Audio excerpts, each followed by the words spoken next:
It's Better Harvester here. Here I am doing my follow-up on the movie Deadpool. Well, I saw it a day before it went to theaters. I decided to wait until now because my last handful of days have been busy with graduation. Woohoo! And yes, I am in the kitchen right now. I'm recording this video. Yeah, so well, the movie was definitely true to character, and before I go any farther than that, I'm saying now, spoiler alert, in case you haven't seen the film, but I am hoping that I waited long enough for that, because I don't want to do like a spoiler video before the movie even came out. Let some of you guys at least see it first. So, now the movie, I like how he made the sequel just like the original, just like the first one, more or less revolving around something involving Vanessa. Because the first one is get was is go leave your girlfriend to get cured of from cancer. That way she doesn't see you turn into a piece of crap, which she sort of did anyway, but scarred piece of crap. And so she so he ends up joining the Weapon X program. And then the epic boss fight at the end of the first one and was cut because of they stole his girlfriend. And in the sequel, she ended up dying almost immediately. So from that point on, Wade Wilson essentially goes ahead and trying to get back with her. So he blows up the apartment, and what a lovely idea of his. She tells him his heart's not in the right place, so he tries to bond to this kid by the name of Russell, which is believe it or not, one of the villains. It's a little bitty kid that's obese. This is a villain. Yeah, so creates the X-Force, after encountering Cable and Russell.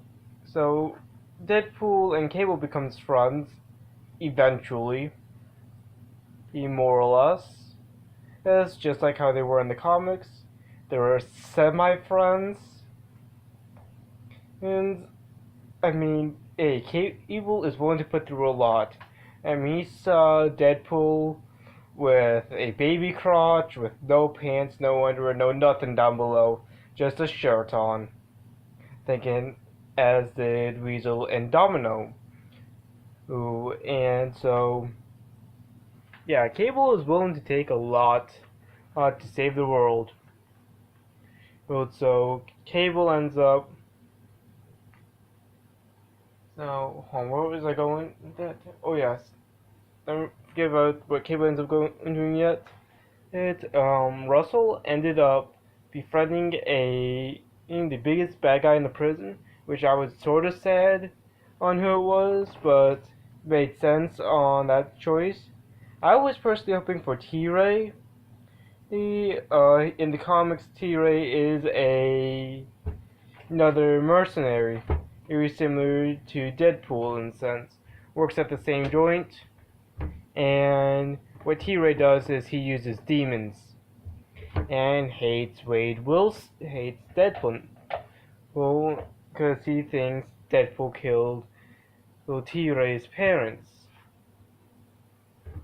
And T-Ray is this big buff dude who's quite powerful, but instead of him they had the Juggernaut, which honestly I think makes a lot of sense, though it was a bit disappointed. So the now the trailers pointed out how they were forming the X-Force, which is Deadpool's little party of soldiers. Including Dead Squad, more or less. Because Dead Squad is quite confusing. You got Deadpool, She-Deadpool, little Deadhead, Dead Dog. All of them are old Deadpool, though. Through and through. Even the dog. So, yeah. The X-Force team, excluding Deadpool and Domino, die. Horrifically. One guy gets hit by a bus. One guy lands at a helicopter. One guy gets eaten by a leaf eater. One guy gets melted by acid. Poor James.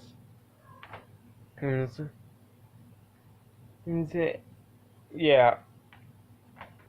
Yeah, so Deadpool and Domino survive.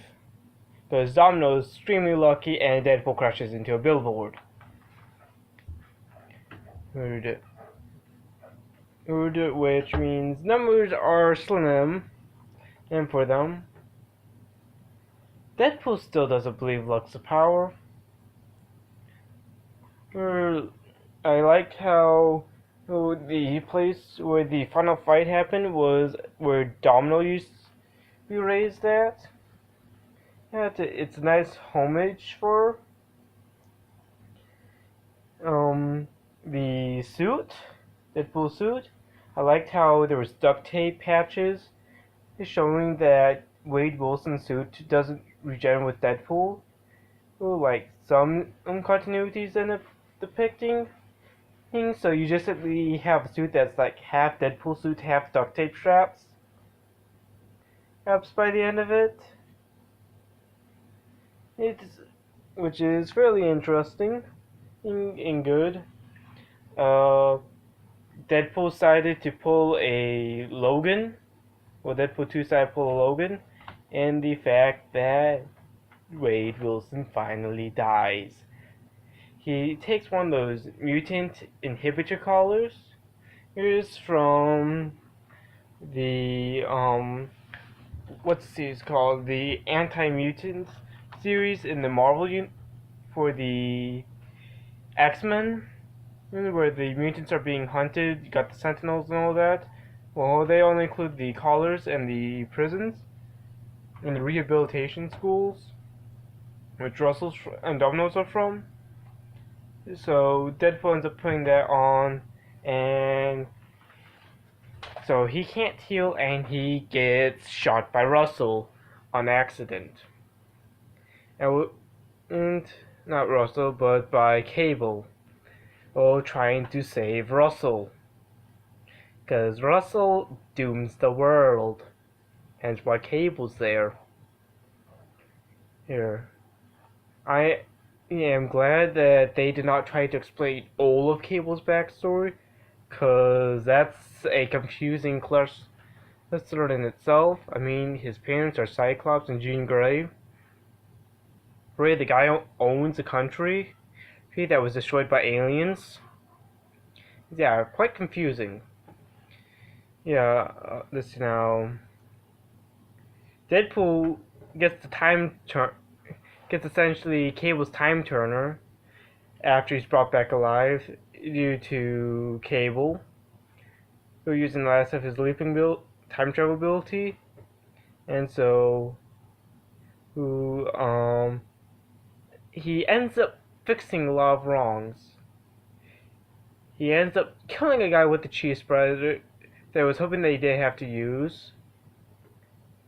He ends up saving James' life,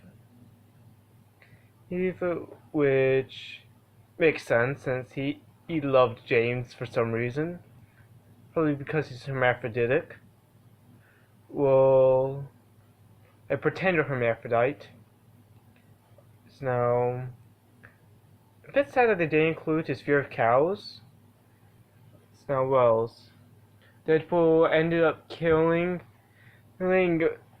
double tap, triple tap, octuple tapped, X-Men Origins Wolverine's version of himself, which frankly is good, and you just simply have Wolverine just staring at him, going, "Huh?" Let's see now. He kills on Ryan Reynolds as soon as he finished the script for Green Lantern. If you guys have not seen that film, that was a Ryan Reynolds superhero film where he was playing Green Lantern.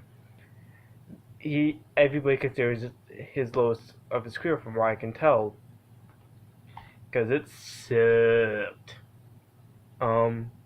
Yeah, the first one they made reference to that with the collector's card and Deadpool saying, "Whatever you do not make my suit green or animated." Which is something that I'm glad they did. So now, this point on, Deadpool can travel through time.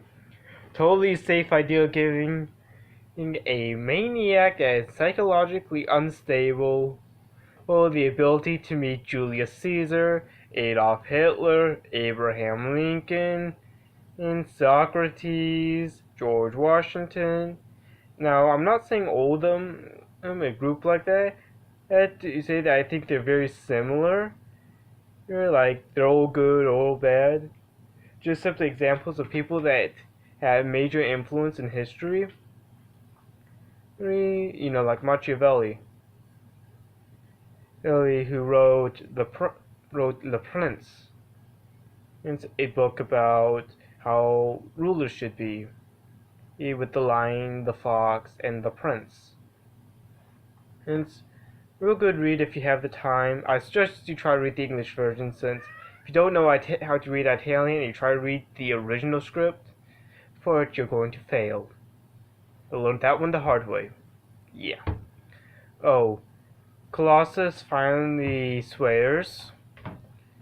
And does some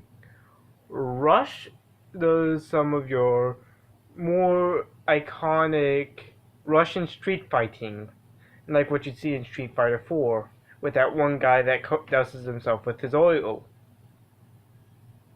When he's fighting the Juggernaut, including shoving a electrical line into Juggernaut's butt like an anal plug, and electrocuting him. Lovely. Yeah, so there's boss fight between those two. So overall, I definitely like that movie. Probably partially because I'm a big fan of the Marvel Universe. I also like DC.